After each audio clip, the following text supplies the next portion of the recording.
Welcome to this explainer. Have you ever looked at a massive conglomerate and wondered, how on earth does this giant thing not just completely collapse under its own weight?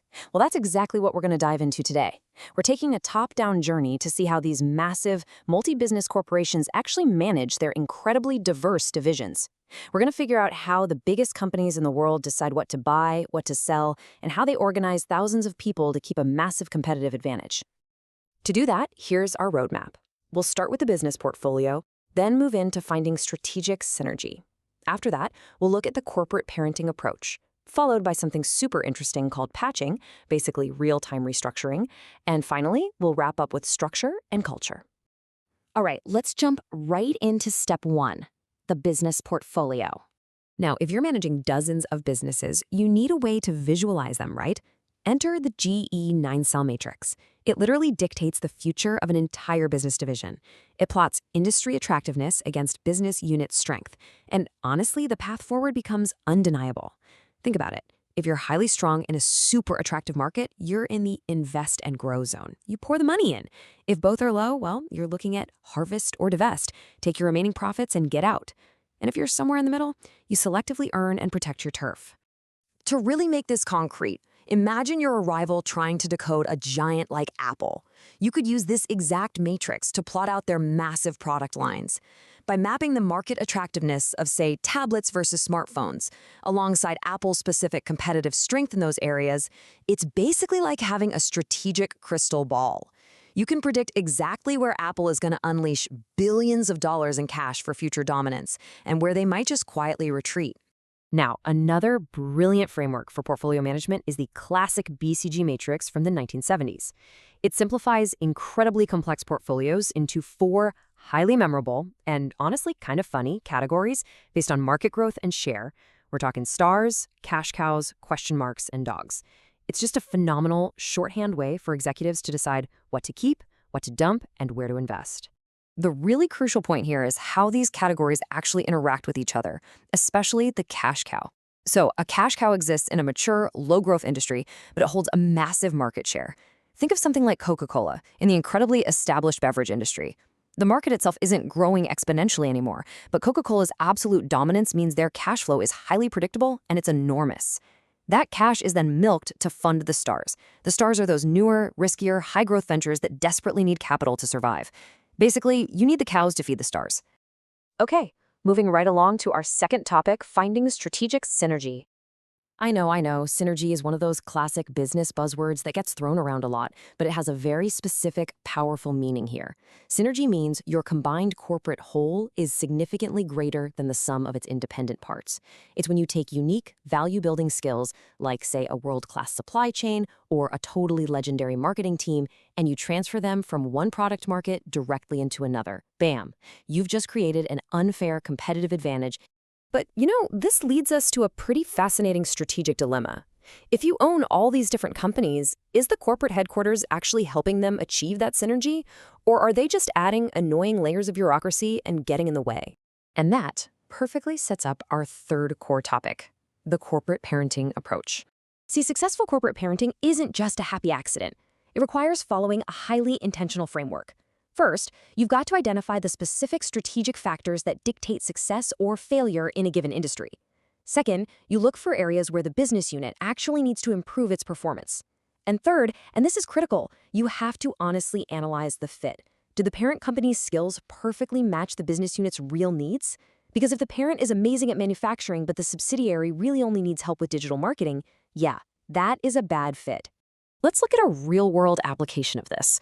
A while back, the supermarket giant Tesco took a massive stake in a boutique coffeehouse chain called Harris plus Hool. Now, on the surface, groceries and artisanal coffee seem totally disconnected, right? But Tesco specifically added value through their massive logistical expertise. They totally understood real estate for store openings, they knew exactly how to source products cheaply, and they utilized their existing distribution network. That right there is excellent corporate parenting, taking a core strength and transferring it to a completely new business.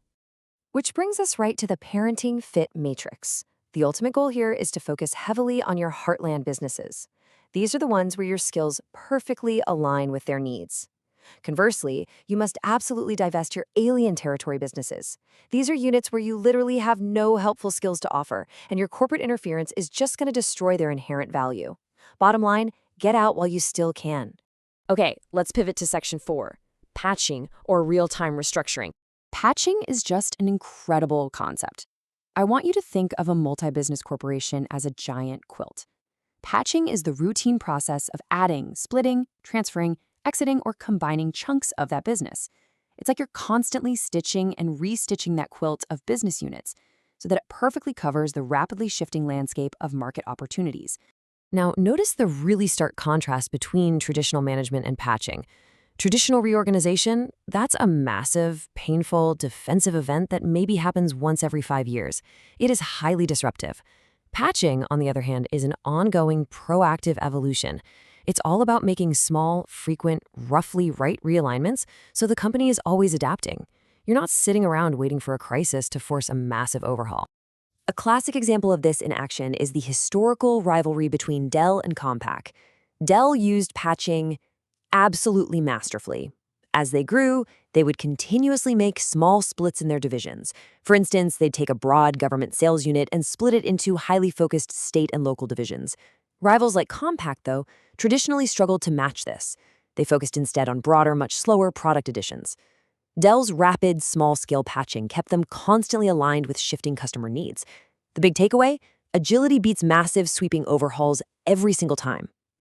Finally, that brings us to Section 5, structure and culture. So, to actually implement all this strategy, companies have to choose the right organizational structure. Two highly effective ones are the matrix and the product team structures. A matrix structure creates dual channels of authority, letting you flexibly share highly specialized experts across multiple projects whenever they're needed. Alternatively, a product team structure hyper-focuses your resources. You pull a dedicated team together to execute on one narrow, critical innovation, completely shielding them from outside distractions. We see the matrix structure used heavily in industries that require intense, highly flexible expertise. Massive global players, think Microsoft, IBM, Procter & Gamble, Accenture, they rely heavily on it. It ensures that if a specific project suddenly needs, say, a top-tier financial analyst or specialized software engineer for just 3 weeks, the company can quickly reallocate that talent precisely when and where it is most vital, anywhere across the globe. But, we have to remember something crucial here. Structure is essentially just the skeleton of the company. It's absolutely nothing without a heartbeat. And that heartbeat? That's culture. As this quote beautifully points out, culture is the ultimate personality of the organization. It is the invisible force that actually drives the entire strategic implementation. You can drop the absolute perfect matrix structure on a whiteboard, but if the actual culture doesn't support collaboration and sharing information, that structure is going to fail immediately. So, as we wrap up this explainer and you look at the deep complexities of corporate strategy, from the GE 9-cell matrix all the way down to the daily culture of your teams, I want you to ask yourself this. As your organization constantly restitches its evolving quilt of businesses to match the market, do your underlying structure and culture act as the strong threads that bind it all securely together? Or are they the hidden scissors, slowly unraveling your very own competitive advantage? It's a huge question and something every strategic leader has to constantly evaluate. Thanks for hanging out and exploring this with me.